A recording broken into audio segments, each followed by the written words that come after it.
শিরোনাম: শব্দের ভেতর মানুষের মুখ।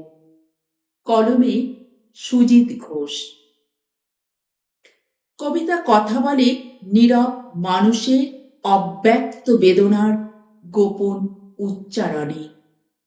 যে কথা ঠোঁটে আসে না কখনো, কলমে এসে পায় আপন ঠিকানা।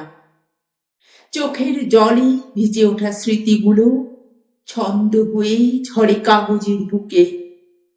অপ্রকাশিত ভালোবাসার ভাষা কবিতায় পায় অনন্ত ডানা। মানুষের হাসি, কান্না আর স্বপ্ন সবই মিশে যায় শব্দের জালে। অন্ধকার ভেঙে আলো খোঁজার গল্প।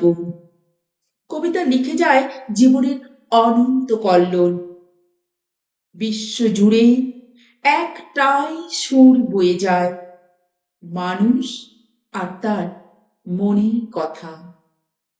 ভাষা ভিন্ন হলেও অনুভূতি এক, কবিতাই তার সেতু বন্ধন। তাই কবিতা শুধু শব্দ নয়, এ এক জীবনের প্রতিচ্ছবি। মানুষের ভেতর লুকানো মানুষটাকে উন্মোচন করে তারই সত্য স্বরূপ।